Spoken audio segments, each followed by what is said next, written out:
have Coach make an opening statement and some questions. So, Yeah, whenever you're ready, Coach. You bet, yeah.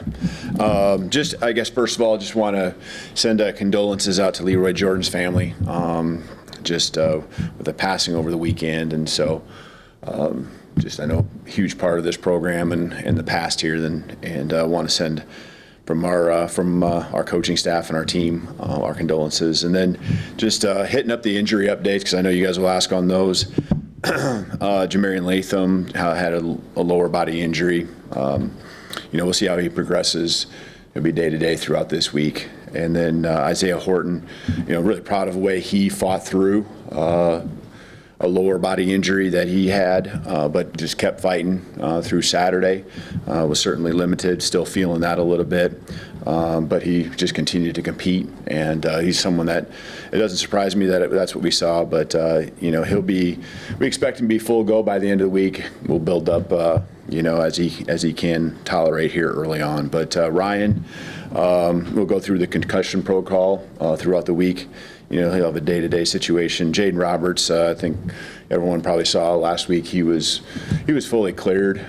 He's been out there on the practice field for some time now, but just for everyone to feel good and taking full go reps. He traveled. He could have gone in the game if we needed to, but didn't have him play out there.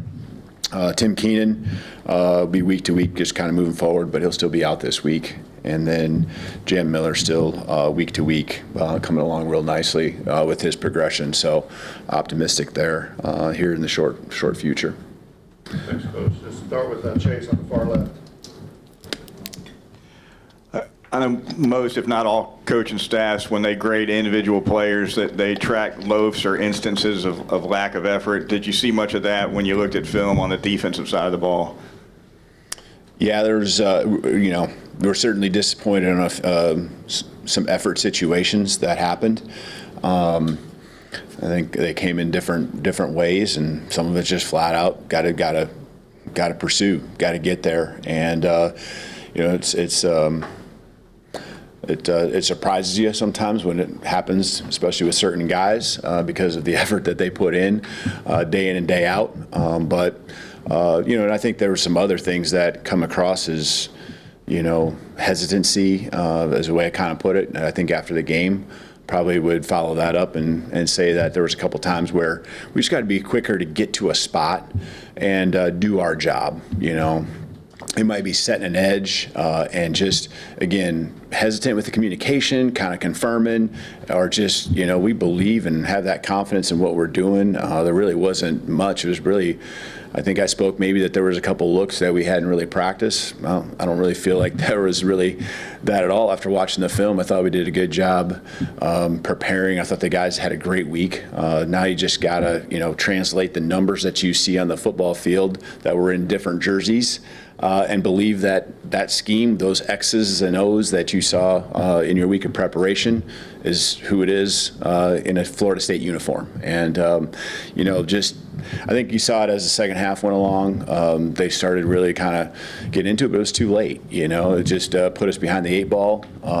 Now you got to be perfect in everything you do, and put us in a spot where we had to play catch up. And on the road, that's certainly hard to do, and those guys were feeling it. There with Florida State, it was a chance for them, and again, together as a team, we got to find a way to overcome one side of the ball when you need that drive for a touchdown, getting it done defensively. When you can get that big stop, getting it taken care of right there. We inched our way back in the game.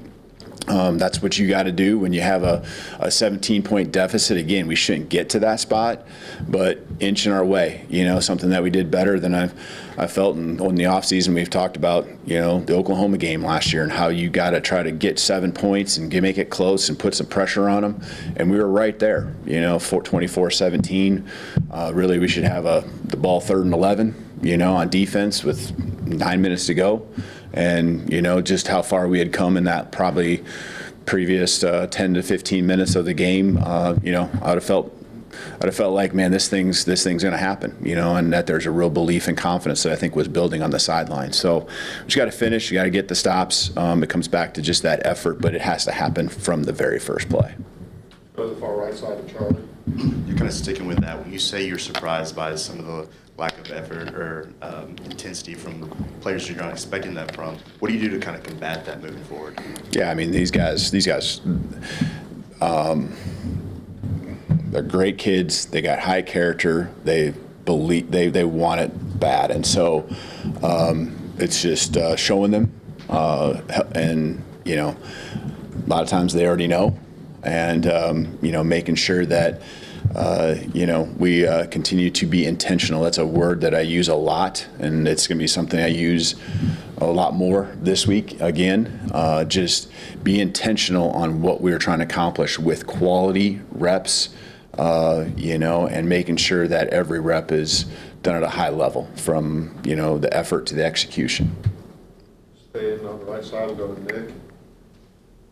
Yeah, before he got hurt, Ryan Williams working inside more a little bit. How would you assess what he did and where he could continue to improve once he gets back? Yeah, I think we'll continue to, work and figure that out. There's just been so many bright moments with him inside.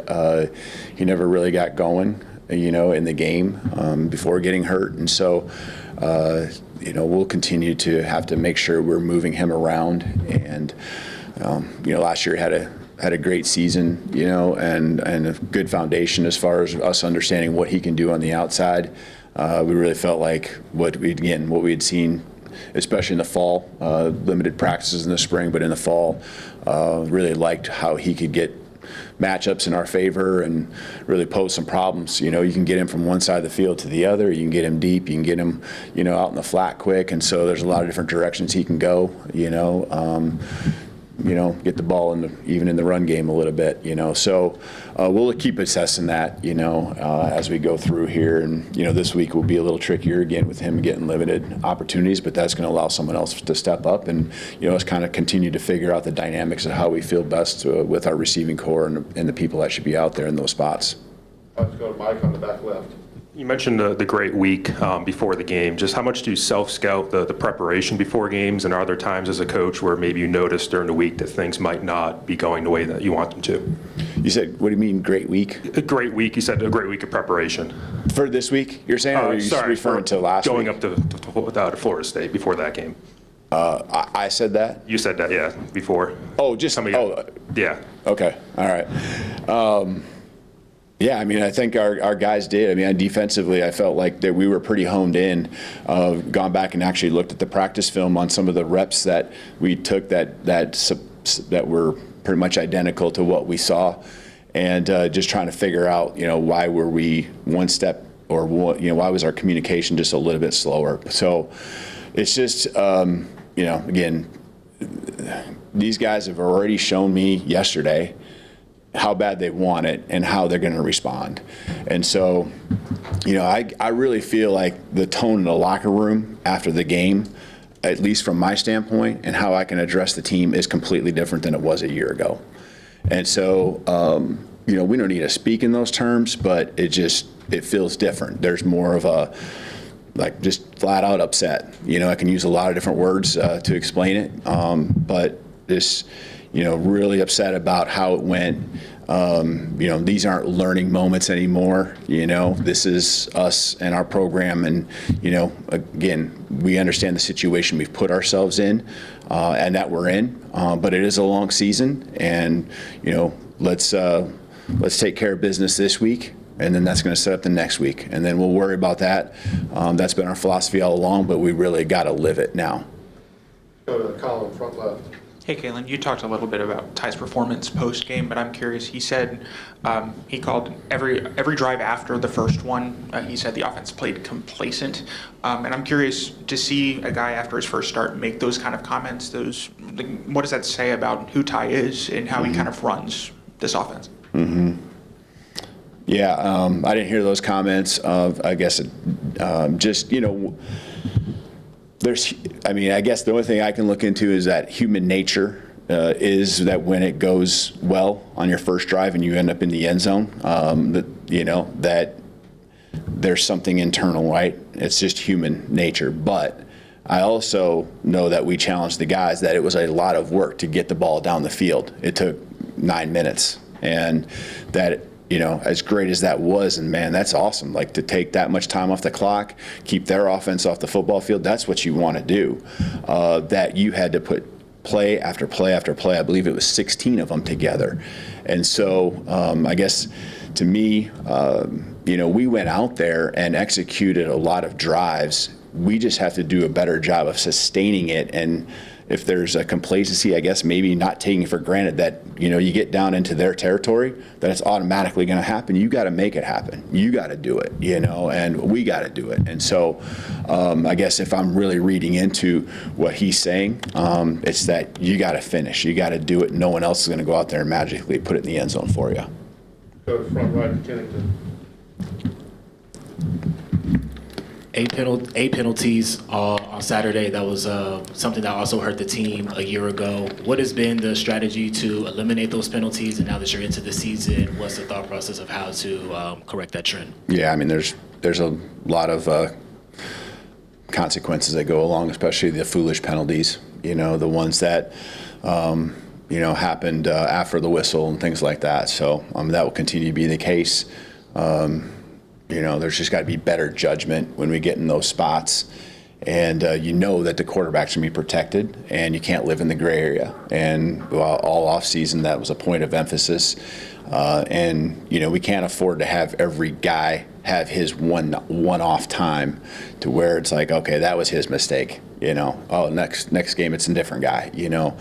We got to learn and understand. We talk about everything from what we see in other games that happened around college football, the NFL, whether it was out of season and even here after the week 0 games. And so it's certainly addressed, and now the guys just got to do it. And when they don't do it and make those mistakes, then there's consequences that we've had and we've already dealt with here, going into this week. Emily Graves, front left. Coach, you mentioned that response that you want the players to have and the response they want to have. How do you and your staff maximize that into translating it to on-field results come Saturday? Yeah, what the guys need to do is cut it loose. They just need to go play. They need to block out outside noise, whatever that is, enjoy and love the game and play it the way it's meant to be played. And that was my message yesterday, is don't overthink this. Just go out there and ball out. And they know what they're doing. They need a trust and belief in the training. They need trust and belief in the reps and all the banked walkthroughs, all those, all that they've done, all the work they've put in, and go out and reap the rewards from it and go have fun doing it. And so, don't overthink this. Just go out and play and do what you love to do. And don't listen to this person that's in your ear and telling you this and that. Like, go out and just do you. And that's what these guys got to do, and enjoy it, and play with an edge too, right? Because we got something to prove, because there's obviously a piece where this weekend we fell short of what we feel like we're capable of doing, what our potential is. So go out there and prove it too, but don't put added pressure on yourself. Have fun, get it done. Go back right, Jamie. Hey, Coach, do you believe that you play like you practice? And if you do, is there anything you would change in practice day to day to make sure your team puts out the toughest product they can on Saturdays? Yeah, I completely believe that you play how you practice. And that's what probably surprises you even more, is like when your assignment sound and you have great communication. We talk about confident team is one that communicates well. You're confirming what you do to the guy behind you, in front of you, next to you. You're alerting if you're on defense what the motion is. When you see some guy tipping off that he's going to go across the formation, you're one step ahead on what that coverage structure might roll to. Communication, and then obviously the effort, and so even just urgency from and transitions from drill to drill. It's not going to be stressed. I can't even say it can be stressed anymore, because we stress it every single day in every moment of practice. And so it's just got to translate to game days. And, again, a lot of it is just, just just go out there and enjoy it and have fun. You put the work in, and these guys are doing it. I always compare the off-season training in the weight room. That we're not building to be a track team and then just take our running to more running. We're taking our skill sets, our body, and how we're developing, and then also the urgency in this transitions from one station to another. We got to translate that to football. How you run on the field, how you run off the field, how you start, how you finish, the mindset that goes into all that. And so, I really believe like our guys do that at a high level. And so, we got to make sure we keep stressing those things that we've stressed, and make the corrections here going on into this week. All right, let's finish up with Alex here. How do you think Ty did in terms of decision making, not just where he went with the football, but feeling pressure, knowing when to get out of the pocket and move? I think there was a couple times where he probably could have avoided having to get to that point by just ripping it, just trusting himself. The guys were where they needed to be. The reads happened. Just, that comes along with, right, getting into the flow and just, I know they want verification on that. Okay, this is what we practice, and it's the first game of the year. But he just cut it loose. Just like when you see the read, it isn't like they're putting 12 guys on the field. Okay, there's only 11 out there, and when this structure goes a certain way and it is what you practiced, trust and believe it. So then what that does is it forces him into, that progression or that read, being missed, and now. The next step, which I think you're referring to, and that's taking off and scrambling. And there's a time or two where he could have, made decisions that were better, but he also kept some drives alive, especially the first one. I thought he did a nice job and came up short there right at the end of the game. That's a tough one, where he came up a few inches short, but the effort was there. You could see that, trying to fight for every inch he could to keep that drive alive. So he's going to learn from it. Ty wants it. There's no doubt. I mean, he's a guy that takes ownership himself. And again, that's what we do from the coaching staff on down to our players, going into this week is just always reassessing, win or loss, like what we need to get better at, what our strengths are, and then how we got to progress and what the plan should be moving forward. Thank you, Coach. You bet. Thank you.